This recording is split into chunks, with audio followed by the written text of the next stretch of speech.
감사합니다. 우리에게 주시는 오늘 하나님의 말씀은 로마서 6장 1절로 14절 말씀, 로마서 6장 1절로 14절 말씀, 신약성경 245면에 있는 말씀이 되겠습니다. 로마서 6장 1절로 14절 말씀, 신약성경 245면에 있는 말씀이 되겠습니다. 미리 말씀드리지만 저는 오늘 여러분들이 은혜로 충만하길 바라요. 정말 예수로, 소망으로 충만한 여러분들을 정말 되기를 간절히 소망하는 마음으로 준비했습니다. 이쪽만 받을 준비가 된 것 같네요. 자, 우리 오늘 말씀 들으실 때 큰 은혜 임할 걸 기대하면서 로마서 6장 1절로 14절까지 말씀 우리 한 절씩 교독하시고 마지막 14절 말씀 한 목소리 읽도록 하겠습니다. 제가 먼저 1절 말씀 읽도록 하겠습니다. 그런즉 우리가 무슨 말을 하리요? 은혜를 더하게 하려고 죄에 거하겠느냐? 그럴 수 없느니라. 죄에 대하여 죽은 우리가 어찌 그 가운데 더 살리요? 무릇 그리스도 예수와 합하여 세례를 받은 우리는 그의 죽으심과 합하여 세례를 받은 줄을 알지 못하느냐? 그러므로 우리가 그의 죽으심과 합하여 세례를 받음으로 그와 함께 장사되었나니 이는 아버지의 영광으로 말미암아 그리스도를 죽은 자 가운데서 살리심과 같이 우리로 또한 새 생명 가운데서 행하게 하려 함이라. 만일 우리가 그의 죽으심과 같은 모양으로 연합한 자가 되었으면 또한 그의 부활과 같은 모양으로 연합한 자도 되리라.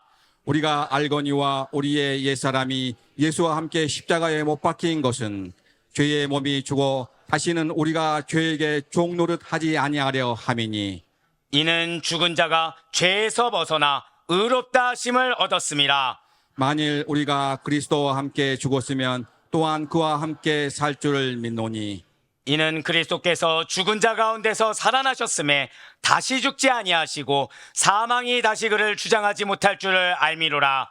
그가 죽으심은 죄에 대하여 단번에 죽으심이요 그가 살아계심은 하나님께 대하여 살아계심이니 이와 같이 너희도 너희 자신을 죄에 대하여는 죽은 자요 그리스도 예수 안에서 하나님께 대하여는 살아있는 자로 여길지어다.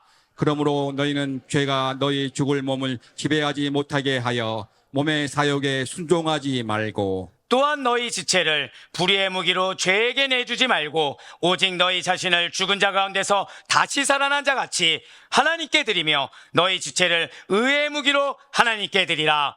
죄가 너희를 주장하지 못하리니 이는 너희가 법 아래에 있지 아니하고 은혜 아래에 있음이라.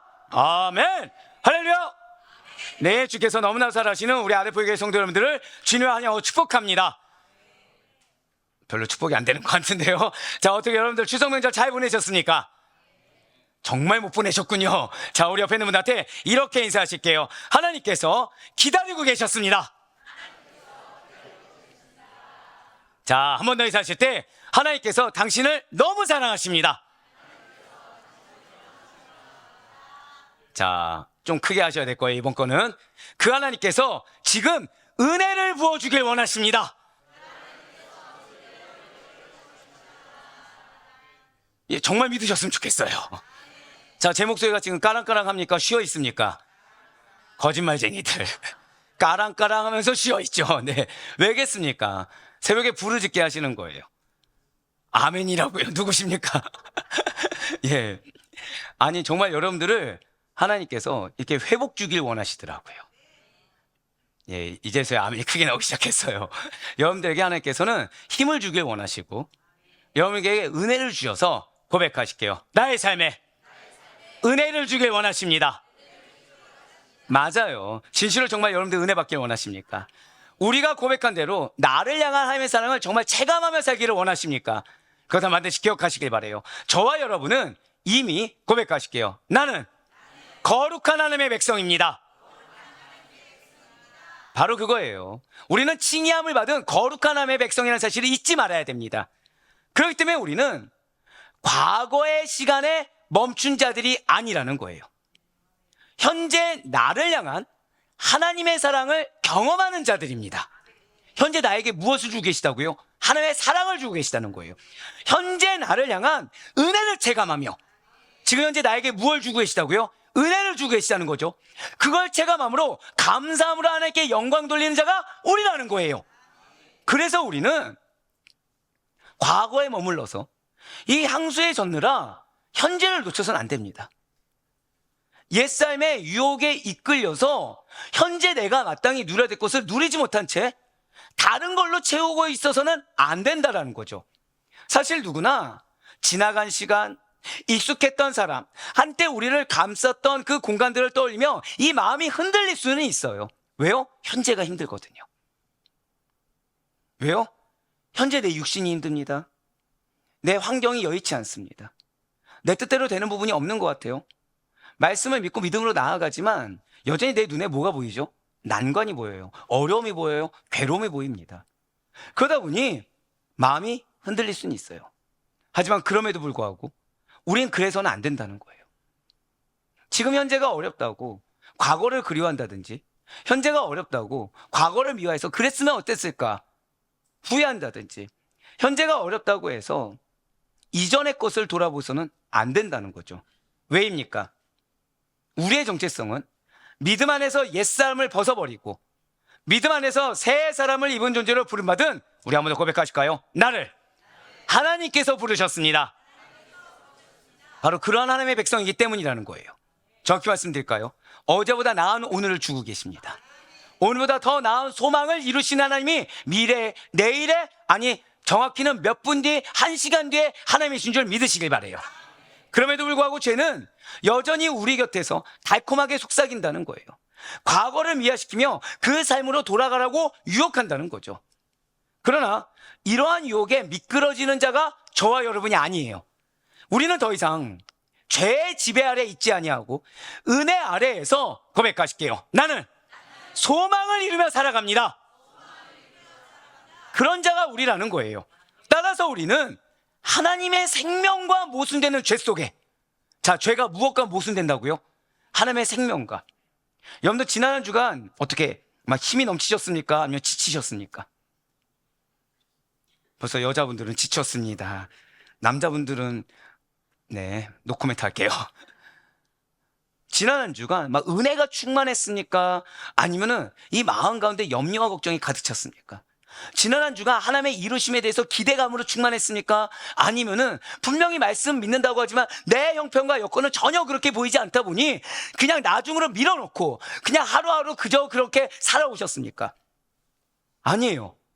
하나님은 우리에게 생명력을 주셨습니다. 고백하실게요. 하나님께서는 나에게 당신의 생명을 주셨습니다. 맞아요. 우리는 하나님의 생명을 받은 자들입니다.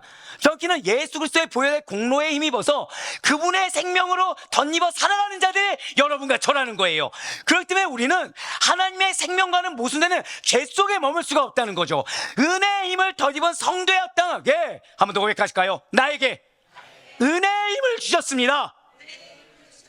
바로 그거예요. 나에게 은혜의 힘을 주셨기 때문에 그 은혜의 힘을 덧입은 성도에 합당하게 이 죄의 유혹 앞에서도, 어떤 시련의 미혹 앞에서도 담대히 승리해서 당당히 오히려 거룩을 향해 한 걸음씩 전진해 나아간 자들이 여러분과 저란 사실이에요. 그렇습니다. 우리는 추석 연휴를 보낸 후에 이 자리에 나왔어요. 추석 연휴 기간에도 변함없이 이 굳건한 믿음의 반석 위에 오직 주님만을 증거하며, 오직 복음만을 증거하며 믿음을 증거하며 살아오신 분들도 있을 수 있겠지만, 안타깝게도 내가 얼마나 연약한지, 내가 얼마나 지금 무능한지, 내가 여전히 아직도 갈 바가 뭔지를 발견해서 힘없이 곤고하게 지친 상태로 어쩔 수 없이 나오신 분들도 있을 수가 있을 거예요. 특별한 기대감이 없이 습관처럼 말씀과 나의 삶의 괴리를 느끼며, 이것이 어떤 상태라고요? 영적 마비 상태로 나오신 분들도 있을 수가 있을 것입니다. 그래서 주님께서는 그런 우리를 질책하시는 것이 아니라, 그런 우리를 탓하시는 것이 아니라 고백하실게요. 나에게 이 시간 회복의 은혜를 주길 원하십니다. 바로 그거예요. 여러분들의 발걸음이 모호한 발걸음이 되는 걸 원치 아니하십니다. 여러분들의 발걸음이 힘없는 발걸음이 되는 걸 원치 아니하세요. 여러분들의 발걸음이 항상 은혜가 넘치는 힘 있는 생명력 있는 발걸음 되기를 간절히 원하시는 것입니다. 그리하여 우리가 더 이상 죄의 유혹에 미끄러지는 자가 아니라, 죄가 무엇인지 분별하지 못하는 자가 아니라 은혜가 주는 힘을 덧입어서 거룩을 향해 승리하는 삶을 마땅히 살기를 원하시고 계시다라는 거예요. 언제요? 바로 로마서 16장의 복음의 틀에 이 18번째 시간을 통해 절대 고백하실까요? 은혜 아래 죄에 머물 수 있는가? 이 말씀의 제목을 통해서 우리 모두가 은혜의 능력으로, 그 은혜의 능력으로 죄를 떠나 거룩과 순조의 길을 승리하며 걸어가기를 원하시고 계세요.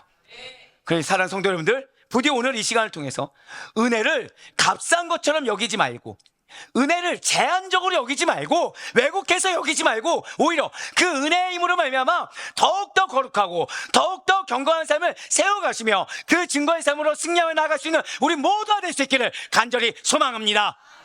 오늘 본문 말씀은 들어가기에 앞서서 우리가 로마서 전체의 짤이 어떻게 되었는지에 대해서 다시금 간략하게 짚고 넘어갈 필요가 있어요. 로마서는 총 몇 장으로 되어 있습니까? 예, 맞아요. 16장 16장으로 되어 있습니다. 이러한 로마서의 주제는 아시다시피 이신득이에요. 믿음은 무엇으로 말미암아? 믿음이 되네요. 의인은 믿음으로 말미암아 의롭게 된다라는 이신득이의 주제를 가지고 인간의 구원을 위해 하나님께서 제시하신 하나님의 의가 무엇인지에서 설명해 주고 있다는 거죠. 그 안에는 죄가 무엇인지가 담겨 있습니다. 그 안에는 하나님의 심판이 얼마나 엄중한 것인지, 그리고 구원의 서정인 칭의와 성화가 무엇인지, 하나님의 주권이 무엇인지, 최후 승리는 무엇인지, 그리고 기독교 윤리와 같은 다양한 주제들이 다 들어있다는 거예요. 그래서 우리가 지난주까지 살펴봤던 로마서 1장에서 5장까지는 복음과 죄, 심판, 칭의에 대해서 다뤘다는 것이죠. 무엇에 다뤘더라고요? 복음과 죄, 심판과 칭의에 대해서 다루었습니다. 그리고 이제 오늘부터 시작하는 로마서 6장부터 8장까지는, 자, 6장부터 몇 장까지요? 8장까지는 칭의함을 받은 성도가 그럼 어떻게 살아가야 하는가?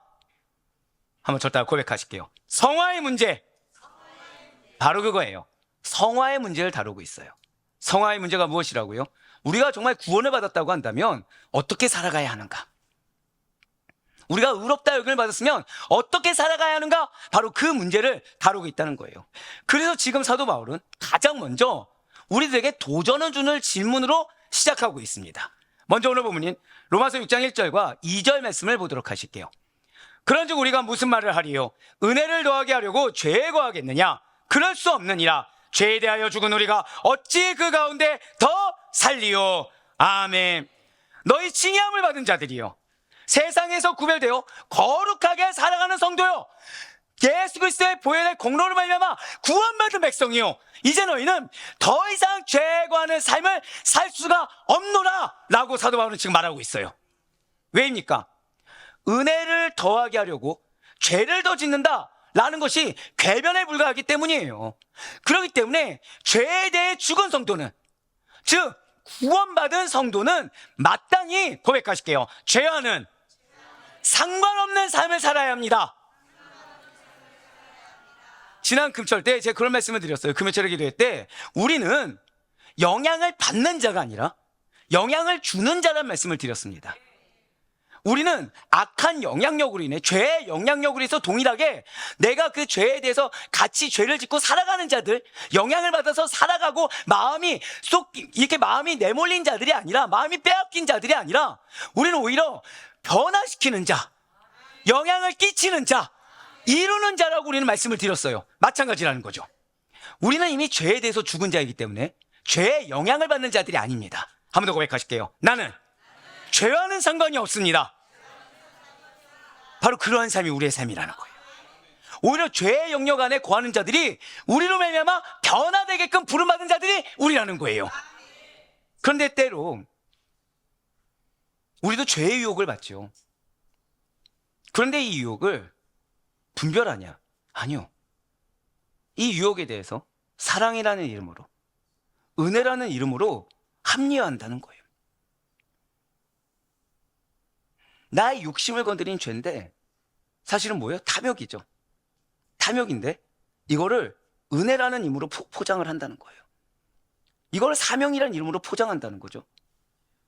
하나님은 사랑이시잖아. 이 정도 다 이해하실 거야. 은혜의 하나님이시잖아. 그러니까 내가 이 방향에 대해서 어떻게든 선하게 이끌어 주실 거야.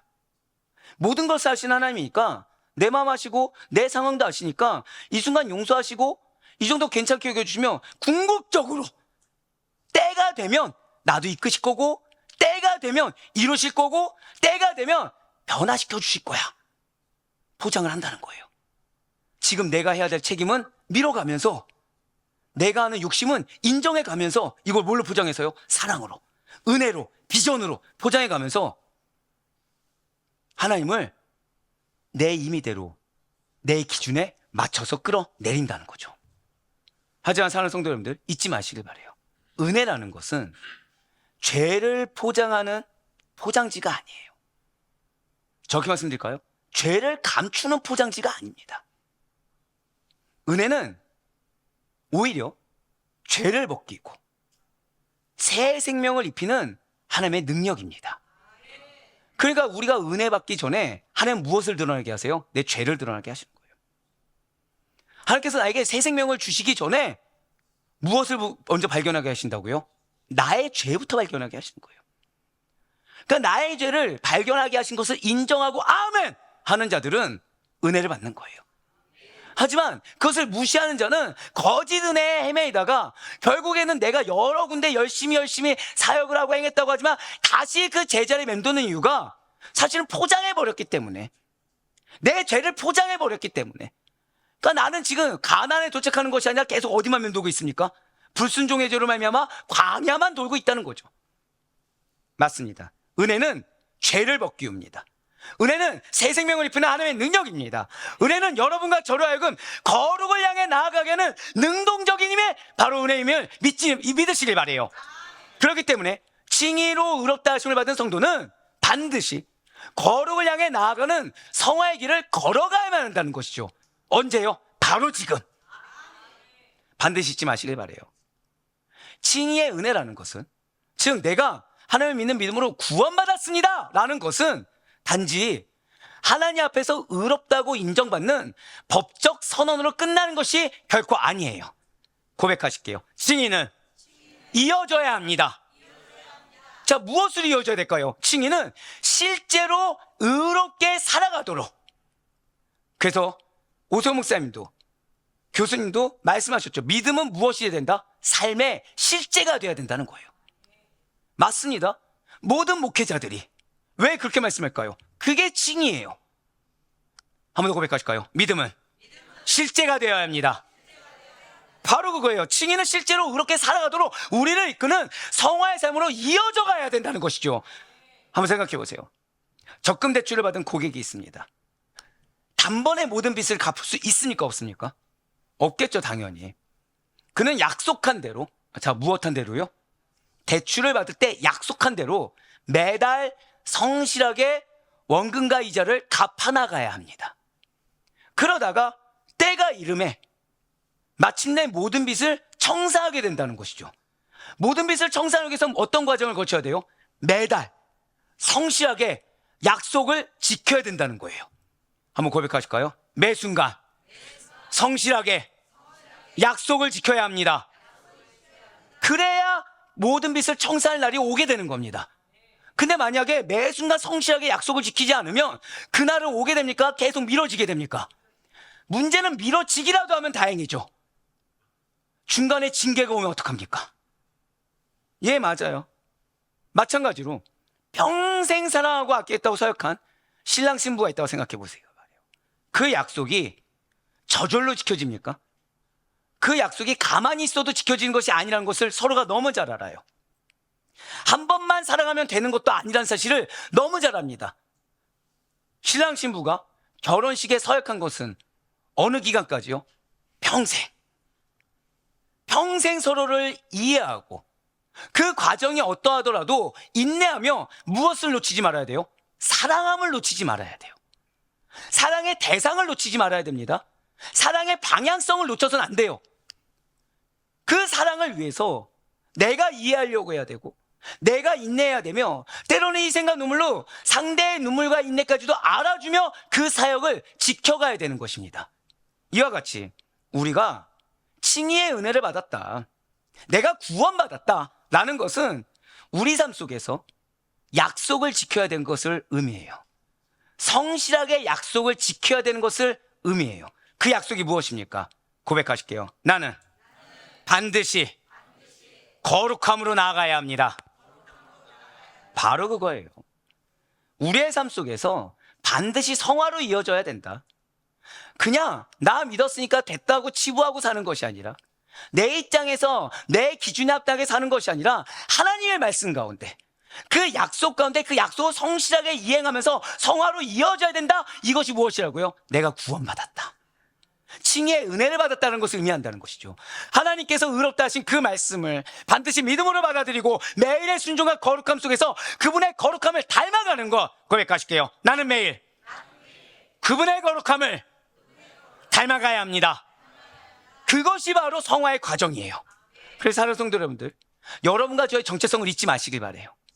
우리는 예수 그리스도의 보혈의 공로로 말미암아, 나의 어떠함이 아니라 주님의 보혈의 공로를 말미암아 의롭다 여김을 받은 믿음의 권속입니다.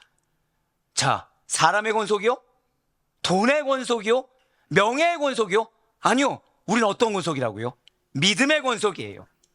이 믿음은 나의 어떠함이 아니라 은혜로 주어졌습니다. 이렇게 은혜로 시작한 믿음의 길은 반드시 무엇으로 이어져야 된다고요? 성화의 길로 이어져야 된다는 사실을 절대 잊지 마시길 바라요. 그래서 우리가 날마다 말씀을 보고 날마다 기도하며 날마다 성령의 임재하신 가운데 채우심을 받아 날마다 주님을 닮아가는 거룩한 삶을 힘써 걸어가면 된다는 거예요.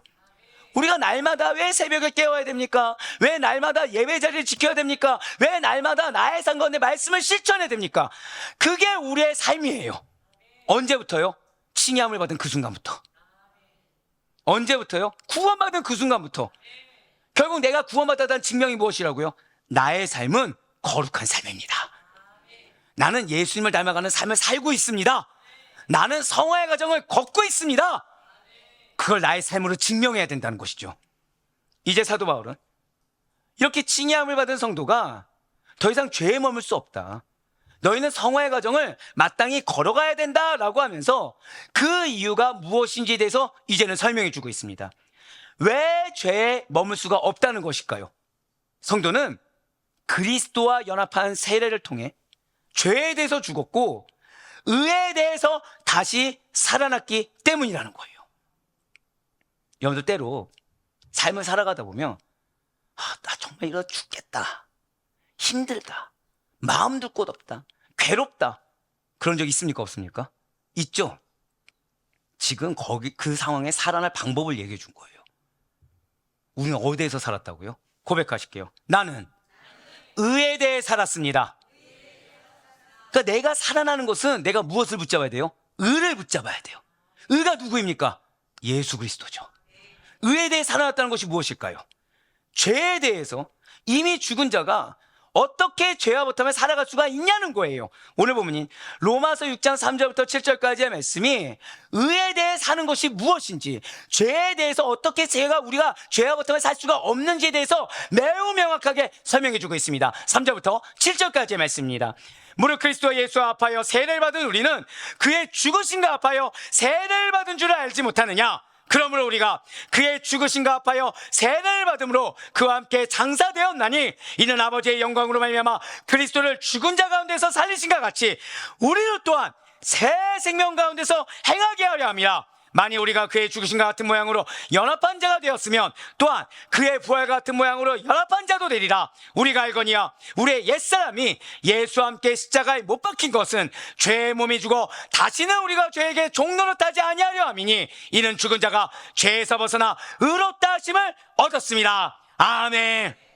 그렇습니다. 우리의 옛사람은 이미 십자가에서 못 박힌 예수 그리스도와 함께 죽고 없다는 거예요.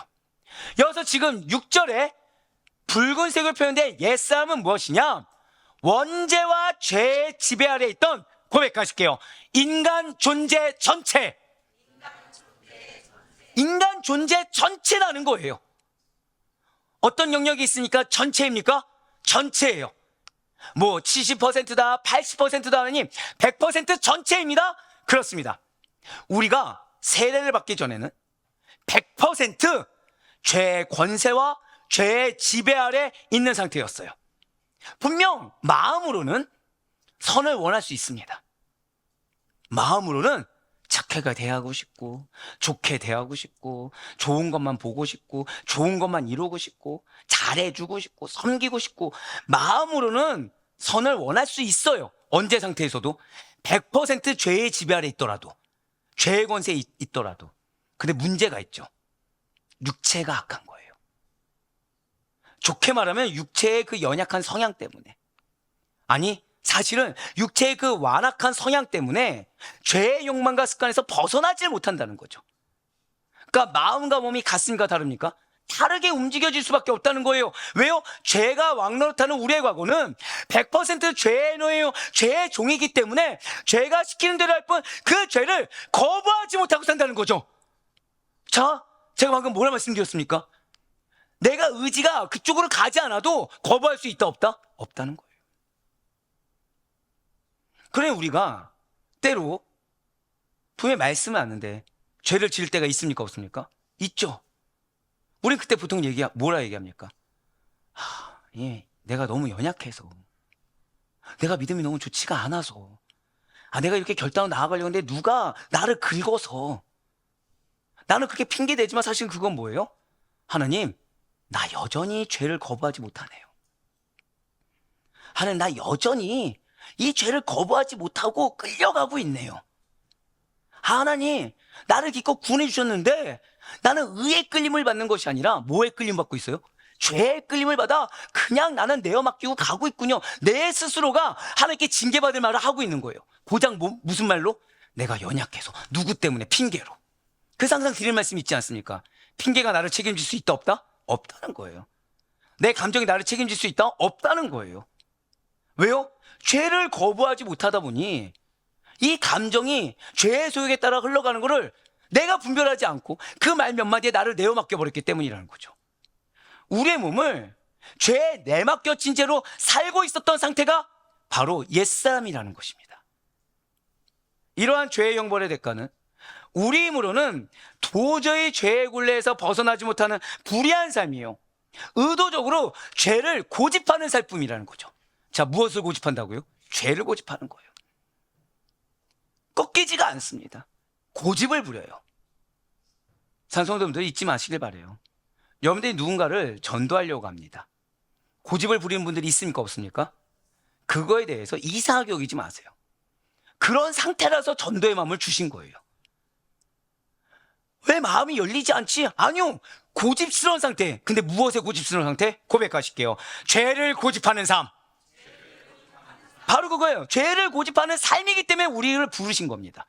근데 우리는 내가 말을 하는데 왜 이렇게 고집을 부리지? 이상하게 여겨. 아니, 그건 이상하게 여길 게 아니에요. 이상하게 여길 거는 내가 변화시켜야 될 영혼이 고집스러운 상태가 이상한 것이 아니라 내가 말씀을 듣고도 고집스러운 상태, 내가 말씀을 듣고도 변화되지 않은 상태, 내가 말씀을 듣고도 이세치어로 나의 죄를 포장하려는 상태가, 그게 이상한 거지. 내가 말씀을 듣고도 즉시로 지금 아멘하고 따르지 않을 정도로 하나님을, 그 말씀에 대한 어떤 권능을 느끼지 못하고 영적 마비 상태로 살아가는 것이 이상한 거지, 나로 인해 변화받을 그 영혼이 고집스러운 상태가 이상한 것이 아니라는 거예요. 옛사람은 어떤 상태라고요? 죄를 고집하는 삶이에요. 자신을 고집하는 삶이에요. 마음은 원이로되 육신이 원하는 바를 따르고 있는, 하지만 본질은 무엇입니까? 아무리 이게 내가 이게 생각해서, 이게 고민해서, 이게 내가 경험해서 여러 가지 말을 하지만 사실은 그저 죄를 즐기고 죄를 기뻐하며 죄를 사랑하기 때문에 예수님 대신에 무엇을 선택했다고요? 죄를 선택했을 뿐이라는 것입니다. 하지만 여러분과 저는 다릅니다. 진실로 우리는 한번 고백하실까요? 나는 예수와 함께 죽었습니다. 한 번 더요. 나는 예수와 함께 살아났습니다. 이게 우리 본질이에요. 나의 옛사람은 이미 예수와 함께 죽었고 나를 죽은 상태에 내버려 두지 아니하시사 예수님께서는 당신의 보혈로 우리를 살려주셨다는 거예요. 할렐루야. 우리는 죄와 연합한 자가 아니에요. 우리는 세상과 연합한 자가 아니에요. 우리는 사람과 연합한 자가 아니라 우리는 그리스도와 연합한 자들입니다. 그러 우리는 세례를 통해 예수 그리스도와 함께 옛자는 죽고 부활하신 예수와 함께 다시 살아나시사 새 생명을 얻게 되었다는 사실을 잊지 마시길 바래요. 오늘 본문이 로마서 6장 4절 말씀을 다시 한번 보시길 바래요. 지금 붉은색 표현을 보시면 새 생명을 얻게 된 저 여러분이 어떻게 행해야 될지, 무엇을 행해야 될지, 행해야 될 행동 지침이 나와 있어요. 우린 이미 죽은 존재라는 거죠. 죄 짓는 과거는 죽었다는 것입니다. 죄 짓는 과거는 죽었으니 그것은 떨쳐버리고 무엇 가운데 행하라? 새 생명 가운데 행해야 된다는 거예요. 그럼 이제 여기서 우리는 의구심이 생기죠. 그렇다면 새 생명 가운데 행하는 것이 무엇이냐? 새 생명을 얻는 자의 행동으로 무엇을 가리키고 있느냐? 이것이 궁금하죠. 바로 죄의 끝이요, 새로운 생명의 시작이 새 생명을 얻은 자예요. 사망의 지배력이 무력화되고, 즉 내가 나 정말 마음이 너무 어려워, 나 이러다 죽겠어, 그게 착각이에요. 왜요? 여러분들을 지배하고자 하는 사망의 지배력은 이미 무력화되었습니다. 그 자리에 새 생명이 살아갈 힘을 제공하는 삶이에요. 내가 제공합니까? 아니면 누군가가 제공해 주는 것입니까? 누군가가 제공해 준다는 거죠. 한 번 더 고백하실게요. 새 생명이 살아갈 힘을 제공하여 주십니다. 이것이 예수 그리스도의 죽음으로 이뤄낸 승리이며 성도들이 지닌 참된 부활의 소망이라는 거예요. 그러니까 이런 은혜를 이미 덧입은 여러분과 저이기 때문에 마땅히 우리는 좋아요. 내가 살기 위해서라도, 내가 생명력을 경험하기 위해서라도, 내가 소생키를 원하고, 내가 회복키를 원하고, 정말 내가 소망 있기를 원하고, 내가 기쁨 가득하게 원하고, 은혜가 넘치는 삶을 원하길, 정말 삶을 살길 원한다고 한다면 마땅히 어떤 삶을 살아라? 거룩함을 살아라. 의와 거룩 향해 나아가는 성화의 과정을 걸어가라는 것입니다. 성화의 과정에 어떤 힘이 주어진다고요? 새 생명이 주어지는 힘이 주어진다는 거예요. 그래, 사랑하는 성도 여러분들, 정말로 여러분들에게 이 새 생명이 무엇인지, 새 생명이 살아갈 힘이 주어진 것이 무엇인지 경험하기를 원한다고 한다면 언제나 가장 먼저 나의 옛삶을 벗어버려야 돼요. 지금 하나님이 나의 모습 가운데 이 말씀을 기준으로, 하나님을 기준으로, 방금 누가 기준 된다고요? 하나님을 기준으로 무엇을 칭찬하고 무엇을 싫어하는지를 먼저 분별하셔야 된다는 거죠. 여러분들이 한 회사에 들어갔어요. 여러분들의 자녀가 한 회사에 들어갔다고 생각해 보세요. 근데 그 자녀가 열심히 일을 해요. 근데 대표에게 인정을 못 받는 거예요. 그래서 왜 이렇게 맨날 야근도 하고 하는데 대표에게 인정을 받지 못하냐고 물어봤죠. 그랬더니 소통을 안 하는 거예요. 대표가 뭘 원하는지 모르는 거예요. 그래서 소망은 뭐예요? 나는 대표의 인정을 받고 싶다. 근데 누구 멋대로 일하고 있어요? 대표가 기준돼서 대표가 지시한 대로 하는 것이 아니라 그냥 자기 멋대로 일을 하고 있는 거예요. 언제까지? 야근을 해가면서. 그래서 원망만 있는 거죠. 왜 대표는 날 인정하지 않고 내 동기를 인정해서 먼저 승진시켜주는 거야? 왜 대표는 나를 인정하지 않고 내 동기에게, 왜 딴 사람에게만 월급을 더 주는 거야? 불만만 늘어놓는 거예요. 그러니까 지금 고생을 합니다. 성과가 있습니까? 없습니까? 전혀 없죠. 지금 내 자녀의 문제는 무엇입니까? 고백하실까요? 기준이 잘못되었습니다. 기준이 잘못됐죠. 하나님의 인정을 받길 원한다고 한다면, 하나님의 기쁨이 되길 원한다고 한다면, 아니 좀 더 쉽게 말씀드릴까요? 은혜를 누가 주십니까? 내가 줍니까? 하나님이 주십니까? 돈이 줍니까? 하나님이 주십니까? 하나님이 주시는 거죠. 그럼 기준은 누굽니까? 하나님이시죠. 나의 어떠함보다도 누구에게 맞춰야 됩니까? 하나님께 맞춰야 되죠. 바로 그거예요. 우리가 정말 새 생명이 살아갈 힘을 얻는 것이 무엇인지 경험하기를 원한다고 한다면, 은혜가 무엇인지 경험하기를 원한다고 한다면, 가장 먼저 기준을 누구에게 맞춰라? 하나님께 맞춰야 돼요. 하나님께 나에게 요구하신 것에 아멘할 수 있어야 돼요. 하나님께서 나에게 바라시는 것에 아멘할 수 있어야 돼요. 그래서 매 순간 예수님이라면 지금 어떠한 선택을 하실 것인가? 예수님이 지금 나에게 바라시는 것이 무엇일 거야? 이게 아니라 정말 예수님 나에게 바라시는 건 무엇이지? 주님은 이걸 원하실 거야. 그럼 아까 자녀랑 똑같은 거죠. 내가 이 일하면 사장님 좋아하실 거야. 이 일을 사장님은 원하실 거야. 자기 멋대로 하다가 대표의 기준을 하나도 맞추지 못한 채 계속 매번 고생길만 반복하는 자녀의 모습과 똑같겠죠.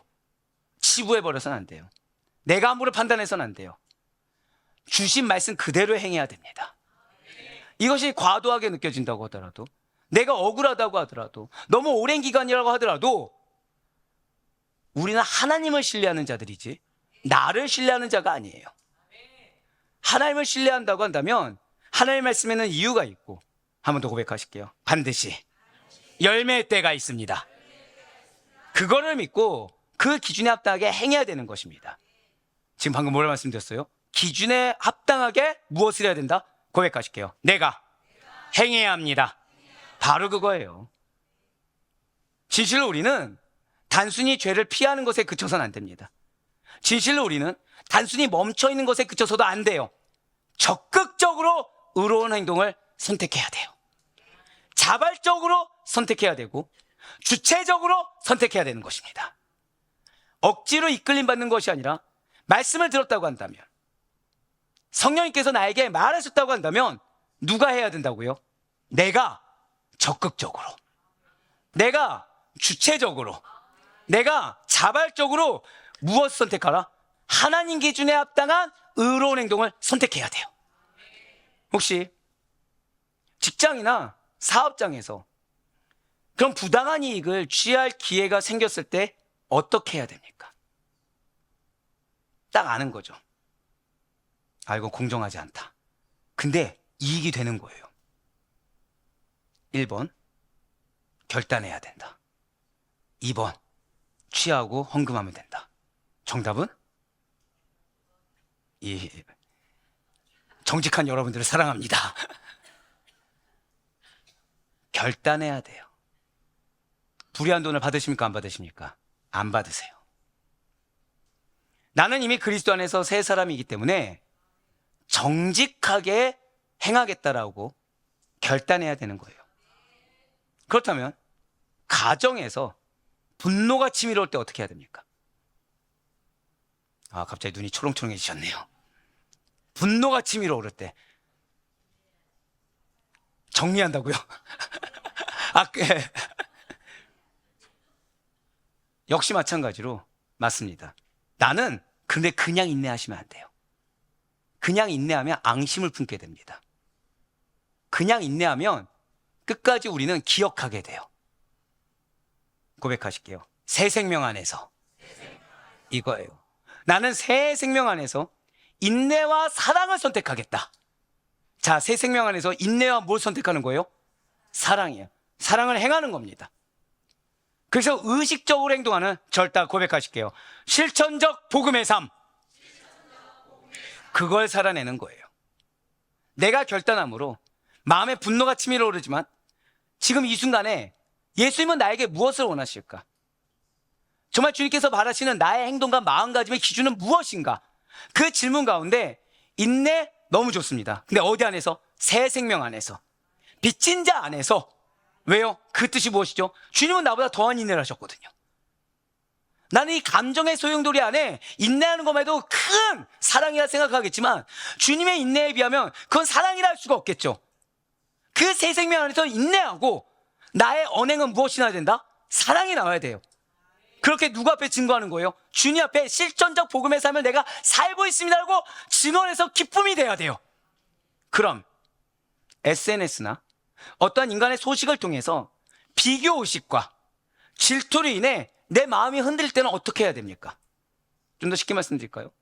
배가 아픈 거죠. 배가 아픈 거예요. 나만 대우받지 못하는 것 같고, 나만 맨날 금연 그 꼴인 것 같고, 나만 맨날 희생하는 것 같고, 나는 내가 하는 것에 비해서 많은 사랑을 받지 못하는 것 같아요. 그래서 뭐가 들어요?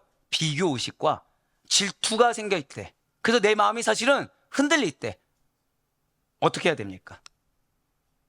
감사하셔야 돼요. 그 삶이 잘 됨으로 인해 오히려 그 사람이 하나님을 만날 수 있게 됨을 감사하셔야 돼요. 격려해 주셔야 돼요. 축복해 주셔야 돼요. 만약에 그 삶이 안 돼서 그 화살을 여러분들에게 돌리면 어떻게 하시겠습니까? 그 삶이 안 돼서 그 화살을 여러분들에게 돌릴 수 있잖아요. 그런 가능성 없습니까? 우리는 이 세상 내일도 알지 못하는데 그 가능성 어떻게 내가 따집니까? 그래서 감사해야 되고, 그래서 오히려 더 잘 되라고 격려해야 되고, 그래서 더 축복해야 돼요. 그래서 나의 옛 마음을 돌리는 것 고백하실게요. 가장 먼저는 나의 옛 마음을 돌려야 합니다. 그거예요. 거기서부터 작은 실천을 하는 겁니다. 만일 그게 작은 실천을 하는데 사람과의 관계에서 유혹과 잘못된 권유를 듣게 됐어요. 그땐 또 어떻게 해야 됩니까? 근데 그 사람이 나 아니면 안 되는 사람인 거예요. 나에게 유혹을 하는 거죠. 나에게 작은 권유를 하는 거예요. 그때 어떻게 해야 됩니까? 딱 잘라 말하는 거. 물론 어려울 수 있고 또 어렵게 여겨질 수도 있습니다.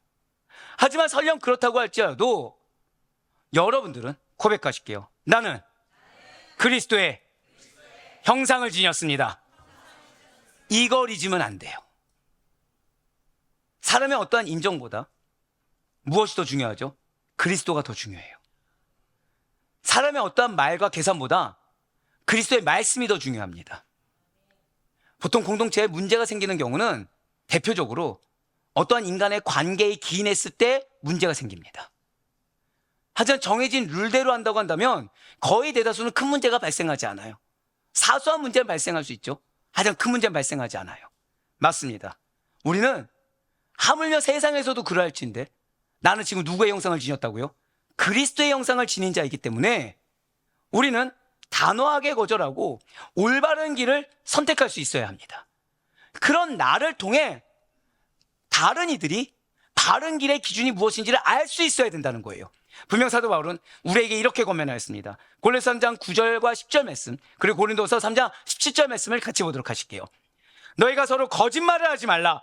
옛사람과 그 행위를 벗어버리고 새 사람을 입었으니 이는 자기를 창조하신 이의 형상을 따라 지식에까지 새롭게 하심을 입은 자니라. 주는 영이시니 주의 영이 계신 곳에는 자유가 있느니라. 아멘. 자, 옛사람과 그 행위를 벗어버렸기 때문에 무엇을 하지 말라? 거짓말을 하지 말아야 돼요. 나는 거짓말한 건 아니고 나중에 하려고 합니다. 거짓말입니다. 그 길이 바른 길인 거 아는데 그 사람 상처받을까 애둘러서 얘기한 거 거짓말입니다. 우리는 새 사람을 입었는데 자, 누구의 형상을 담았다고요? 우리를 창조하신 이의 형상. 그거를 따라 뭐에까지 새롭게 하시려고 했다고요? 지식까지. 그래서 인간의 판단과 기준이 우리에게 적용될 수가 없다는 거예요. 고백하실까요? 우리의 지식은 신령한 것입니다. 이걸 잊으면 안 돼요. 우리의 지식은 신령한 것이지 인간의 지식의 기준이 결코 아니라는 거죠. 그런데 더 큰 말씀이 있어요. 진실로 새 생명이 바로 이러하다는 것입니다. 그런데 새 생명은 우리 삶의 모든 영역에서 나타나는 실제적 능력이라고 말씀드렸어요. 한 번 더 고백하실게요. 새 생명은 실제적 능력입니다. 예, 나의 삶 가운데 실제적으로 역사할 수 있다 없다? 있다라는 거예요. 그러나 새 생명 안에서 우리는 나 혼자 힘으로 죄를 이기거나 나 혼자 힘으로 거룩을 실천할 수 없다라는 거죠. 그럼 어떻게 해야 된다는 것입니까? 고백하실게요. 나는 반드시 성령의 능력을 의지해야 합니다. 고린도서 4장 17절 말씀을 다시 한번 보여주시기 바라요. 자, 붉은색으로 표현된 부분 우리 같이 읽겠습니다. 시작. 주의 영이 계신 곳에는 자유가 있느니라. 아멘. 이 원리를 믿으셔야 돼요. 여러분들 지난 한 주간 한번 생각해 보세요. 추석 연휴 기간 막 기쁨과 즐거움이 넘쳤습니까? 마음에 어려움이 있었습니까? 이런 외식하는 자들 막 소망이 넘쳤습니까? 아니면은 그냥 모호했습니까? 사실 죄송한 말씀이지만 추석 연휴 기간은 기회죠. 어떤 기회요? 그리스도를 증거할 수 있는 기회, 복음을 증거할 수 있는 기회. 보세요. 아멘 아무도 안 나오잖아요. 그럼 지금 여러분들은 그리스도를 증거했습니까? 가만히 있었습니까? 예, 한 명, 이 많은 인원 중에 한 명, 복음을 증거했습니까? 가만히 있었습니까? 정직한 자들 몇 명. 근데 주의 영에 계신 곳에 뭐가 있다고요? 자유가 있어요. 하나님 여러분들 삶 가운데 뭘 주길 원하세요? 자유를 주길 원하세요. 나는 문제를 끌어안고, 고민을 끌어안고, 염려를 끌어안고, 걱정을 끌어안고, 사실은 괜찮은 척했지만 낙심하고, 고민하고, 두려워하고, 절망하고, 힘을 내진 않았지만 힘도 빠지지 않았다는 그 애매모호한 상태로 가고 있었지만, 그 상태가 정상이 아니라 나는 어떤 존재? 고백하실게요. 나에게는 자유함이 있습니다. 왜요? 주의 영에 계신 곳에는 자유가 있기 때문이에요. 이 원리를 굳건하게 붙드셔야 됩니다. 새 생명의 삶이라는 것은 나의 노력으로 이루는 것 아니에요. 새 생명의 삶 가운데 이루어지는 소망이라는 것은 나의 힘으로 이루어진 것이 결코 아닙니다. 반드시 잊지 마시길 바라요. 새 생명의 삶은 고백하실게요. 나는 성령의 능력을 붙잡아야 합니다. 그때 현실이 되는 능력이에요. 새 생명의 삶이 무엇이라고요? 성령의 능력을 붙잡았을 때 그때 현실이 되는 능력이다라는 진리를 반드시 붙잡으시고 여러분의 삶 가운데 실제가 되는 우리 모두 되게 간절히 소망합니다. 그렇습니다. 지금까지 사도 바울이 주장한 것이 무엇입니까? 칭의함을 받은 성도는 그리스도와 연합한 세례를 통해 죄에 대해 죽고 의에 대해 살아난 자들이기 때문에 기준이 옛사람이 되어서는 안 된다. 매여 있는 것이 옛사람이 되어서는 안 된다. 죄를 짓지 말아야 된다. 어떤 능력으로? 성령의 능력으로. 죄를 짓지 말아야 된다. 누구의 삶으로? 새 생명의 삶으로 죄를 짓지 말아야 한다라고 했어요. 이제 사도 바울은 그래서 죄에 대해 죽은 성도들은 앞으로 하나님께 대해 산자로 살아가야 된다. 고백하실게요. 나는 하나님께 대해 산자로 살아가고 있습니다. 바로 그렇게 얘기하고 있어요. 오늘 본문인 로마서 6장 8절부터 11절까지의 말씀 보도록 하실게요. 만일 우리가 그리스도와 함께 죽었으면 또한 그와 함께 살 줄을 믿노니 이는 그리스도께서 죽은 자 가운데서 살아나셨음에 다시 죽지 아니하시고 사망이 다시 그를 주장하지 못할 줄을 알미로라. 그가 죽으심은 죄에 대하여 단번에 죽으심이요 그가 살아계심은 하나님께 대하여 살아계심이니 이와 같이 너희도 너희 자신을 죄에 대하여는 죽은 자요 그리스도 예수 안에서 하나님께 대하여는 살아있는 자로 여길지어다. 아멘. 지금 우리가 어떻게 살아야 하는지를 여기서 얘기해요. 지금 우리는 어떤 자라고요? 예수 안에서 하나님께 대하여는 살아있는 자라는 것입니다.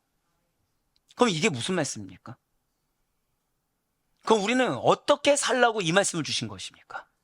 고백하실게요. 나의 삶은 하나님을 위해 사는 삶입니다. 하나님께 대하여 살아있는 자가 무엇이라고요? 하나님을 위해 사는 자예요. 그래서 기준이 누군 거예요? 그래서 기준이 하나님인 거예요. 그래서 하나님 기뻐하시는 거, 하나님 원하시는 거, 하나님 말씀하시는 거, 누구의 영광을 위해? 하나님의 영광을 위해. 죄를 없애주신 하나님께 감사하며 하나님의 영광을 인생의 목적으로 알고 살아가는 자가 하나님께 대하여 살아있는 자요 새 생명을 부여받은 자, 새 생명의 삶을 살아가는 자라는 거예요. 새 생명의 삶을 살아가는 자, 새 생명의 능력을 보여하는 자가 어떤 자라고요? 하나님을 위해 사는 자, 구원받은 것에 대해 감사하는 자, 하나님의 영광을 목적을 알고 살아가는 자라는 것입니다. 진실로 예수님께서는 고귀한 보혈의 대가를 치르시고 여러분과 저를 구원해 주셨어요.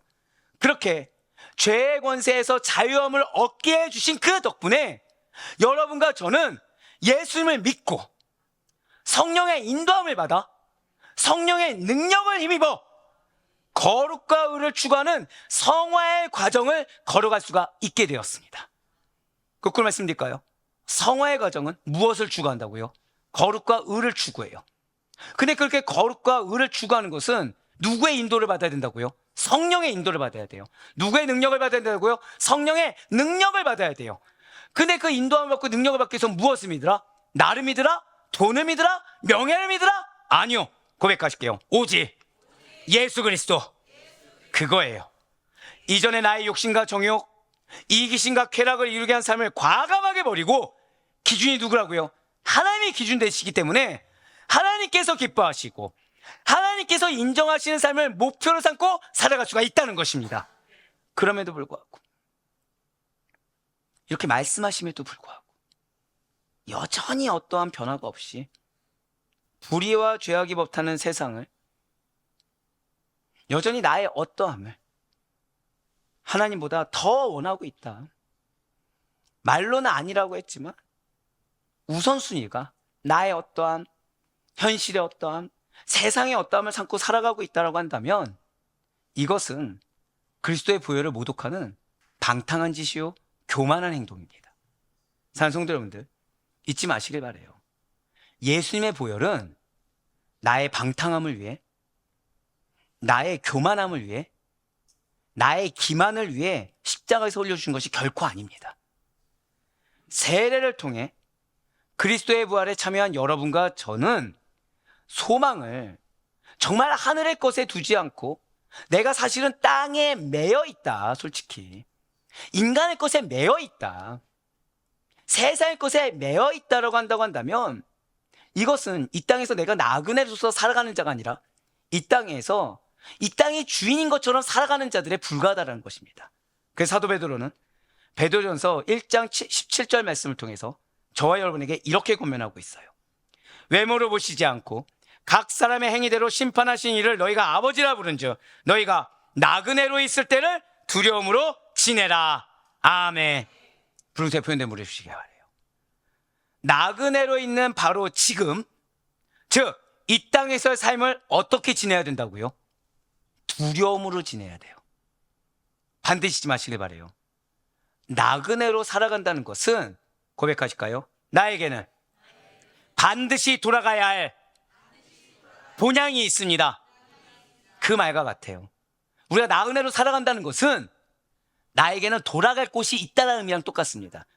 즉 여기가 끝이 아니라 돌아갈 곳이 있다는 거예요. 진실로 하나님께서는 그래서 우리가 이 나그네로 있을 때 죄악의 지배를 받아 행했는지 성령의 지배를 받아 행했는지를 물어보실 것입니다. 진실로 하나님께서는 우리가 나그네로 있을 때 하나님을 경외함으로, 두려움으로 자신을 쳐서 복종했는지, 아니면 말로는 두렵다고 하지만 마치 고삐 풀린 망아지처럼 두려워하지 않고 하나님을 기만하며 행했는지를 물어보실 거라는 거예요. 그렇습니다. 내가 지금 이 땅에서 지금 이 시간 무엇을 먹고 무엇을 마시고 무엇을 생각하고 무엇을 계획하고 무엇을 행했는지와 우리가 돌아가야 할 본향의 삶은 결코 단절되어 있지 않다라는 것입니다. 반드시 하나의 판단 아래, 하나의 심판 아래 우리의 삶을 결산할 날이 기다리고 있음을 잊지 말라는 거예요. 그래서 어떻게 지내라? 두려움으로 지내라는 것입니다. 그러니 죄로 인해 죽을 수밖에 없는 자들이 예수 그리스도의 피값을 지불하여 산자로 여김을 받았다면 이 땅의 삶은 더 이상 내 몸이 내 것이 아니요 내 삶이 내 것이 아님을 깨달아야 돼요.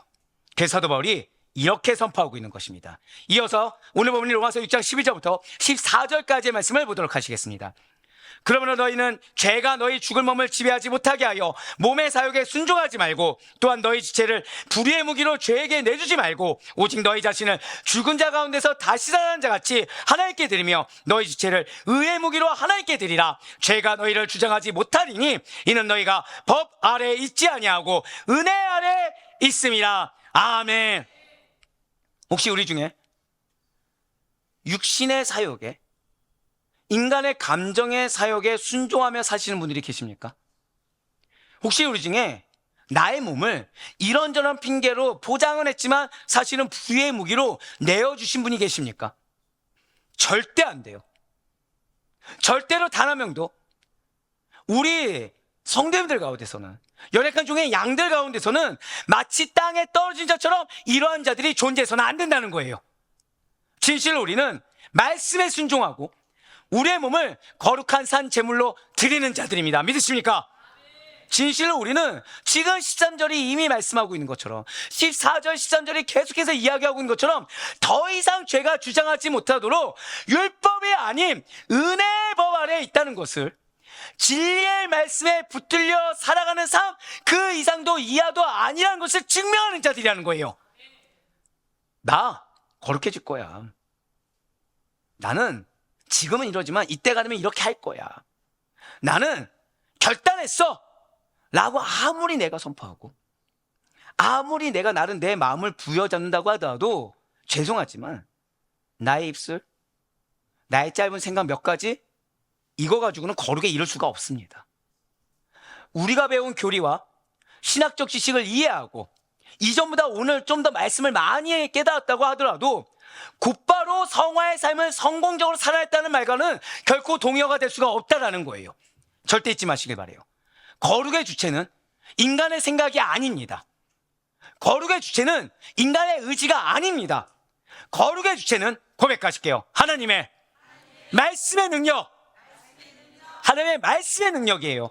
오직 예수 그리스도와 그분의 말씀 외에는, 성령의 내주하신 은혜 외에는 다른 방법으로는 우리를 거룩하게 만들 수가 없어요. 말씀이 삶이 되어야 됩니다. 성령의 내주하신 은혜가 삶이 되어야 돼요. 이것을 절실히 체감한 다윗이 그래서 이렇게 고백하고 있는 것입니다. 시편 19편 7절부터 11절까지의 말씀을 보도록 하실게요. 여호와의 율법은 완전하여 영혼을 소성시키며 여호와의 증거는 확실하여 우둔한 자를 지혜롭게 하며 여호와의 교훈은 정직하여 마음을 기쁘게 하고 여호와의 계명은 순결하여 눈을 밝게 하시는도다. 여호와를 경외하는 도는 정결하여 영원까지 이르고 여호와의 법도 진실하여 다 의로우니 금 곧 많은 순금보다 더 사모할 것이며 꿀과 송일꿀보다 더 달도다. 또 주의 종이 이것으로 경고를 받고 이것을 지킴으로 상이 크니이다. 아멘. 7절부터 보시길 바라요. 지금 여호와의 말씀은 우리를 소성시킵니다.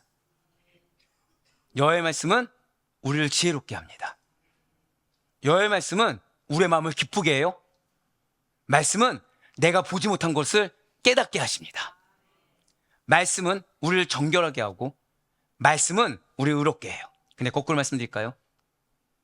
내 마음에 여전히 불법이 있어요. 내가 지금 하나님 나에게 뭐라 말씀하시는지 도저히 보이지가 않아요. 내 마음이 분명히 말씀을 주셨는데 기쁘지 않아요. 내가 계속해서 이전의 것만 고집하고 하나님 주신 지혜가 무엇인지, 즉 말씀을 주셨는데 삶으로 어떻게 적용해야 될지 몰라요. 그래서 영적 마비 상태고 이걸 또 나는 포장하는 자기 기만이 무엇인지를 증명하고 있어요. 그래서 매번 삶으로, 가정으로, 직장으로 돌아갔을 때는 나 죽겠다 힘들다 괴롭다 이런만 얘기만 해서 영혼을 소성시키는커녕 내 환경조차도 나로 인해 변화시키지 못하고 있어요. 그럼 나는 지금 말씀의 매인자입니까? 나의 매인자입니까? 그럼 나는 지금 성령님께 매인자입니까? 아니면 인간의 것의 매인자입니까? 바로 그거예요. 10절과 11절을 보시길 바라요. 내가 지금 물질을 사모하고 있는지, 아니면 정말 말씀을 더 알기를 사모하고 이 말씀이 실제가 된 걸 경험하길 원하는지, 내가 하나님의 말씀이 내려지는데 이 말씀이 쓰든 좋든 위로가 되든 내가 질책을 받든 달게 느껴지고 이것이 기회인 줄 느껴지는지, 아니면 나는 지금 내가 먹고 마시고 내가 획득하고 얻는 것을 더 달콤하게 여기는지, 내가 지금 주님께서 나에게 경고하는 것조차 상인 줄 믿는지, 아니면 그냥 막연하게 나의 것을 아시니까 상 주시겠지라고 무호하게 넘어가는지 우리는 알 수가 있어요. 우리는 어떤 자입니까? 말씀의 매인자입니까? 아니면 인간의 것의 매인자입니까? 성령의 매인자입니까? 세상의 죄악의 매인자입니까? 분명 하나님께서는 당신의 말씀이 금보다 귀하고 꿀보다 달며 그 말씀을 지키는 자에게 무엇이 크다고요? 고백하실게요. 상이 반드시 큽니다. 그렇습니다. 약속하셨어요. 이게 하나님의 약속입니다. 인간의 약속도 아니요, 변치 않으시는 신실하신 하나님의 약속인 줄 믿으시길 바랍니다. 그렇습니다. 성경은 단지 배움의 교재가 아니에요.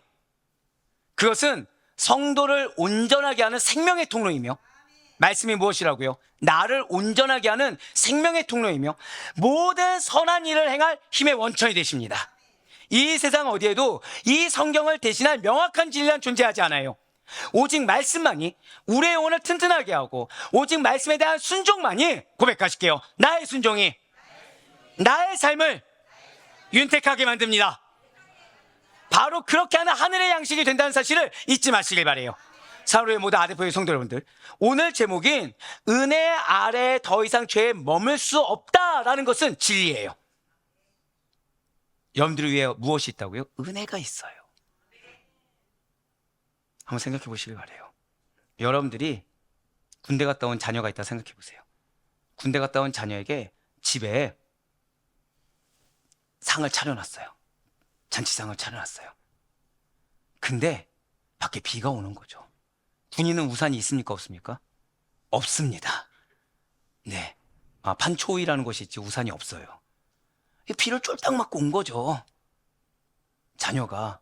근데 쫄딱 맞고 와가지고 뭐 해야 됩니까? 집에 빨리 들어야 됩니까? 비 맞고 밖에 서 있어야 됩니까? 좀 더 비 좀 맞아야 됩니까? 이놈의 새끼 빨리 정신 차려야 되니까 좀 더 맞아라? 근데 밥상 차렸는데 뭐 내가 지금 비 맞아서 군화가 더러워서 지금 이 모자가 땀 냄새가 나서 이런저런 핑계에서 들어오지 않는 거예요. 엄마 아빠가 빨리 들어와.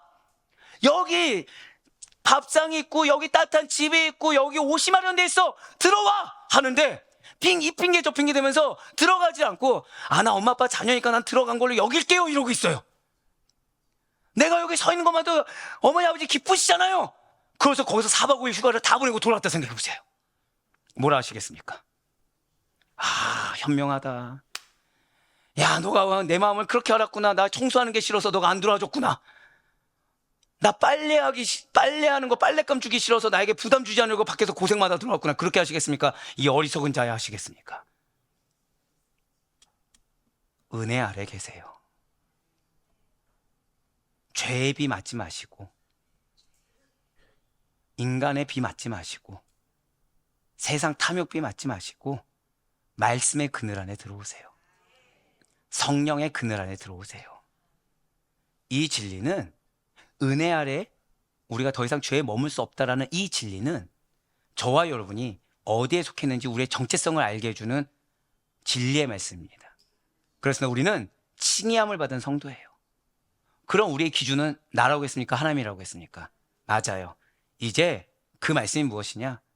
기준이 하나입니다. 이 말씀은 고백하실게요. 삶의 중심이 하나님으로 옮겨졌습니다. 바로 그거예요. 삶의 중심이 어떻게 하면 먹고 살 것인가? 어떻게 하면 결혼시킬 것인가? 어떻게 하면 노후 보장할 것인가? 이런 것이 아니라 삶의 중심이 나에게서 하나님으로 옮겨진 것입니다. 내 감정이 기준되는 것이 아니라 말씀이 기준된 것입니다. 내 욕심이 방향되는 것이 아니라 복음이 방향된 거예요. 이것이 바로 성화의 삶입니다. 진실로 은혜 아래 있는 사람은 죄와 싸우는 걸 두려워하지 않아요. 죄의 영역의 십자가에 나를 묶어두지 않습니다. 왜냐하면 이미 승리하신 예수님께서 여러분들 안에 계심을 믿으시길 바래요. 마지막으로 절단을 선포하시겠습니다. 승리하신 예수님이 내 안에 계십니다. 한 번 더요. 승리하신 예수님이 나의 가정의 주인이십니다. 할렐루야. 그래서 우리는 오늘도 거룩을 선택할 수가 있어요. 그래서 우리는 오늘도 거룩을 택하여 나아갈 수가 있는 것입니다.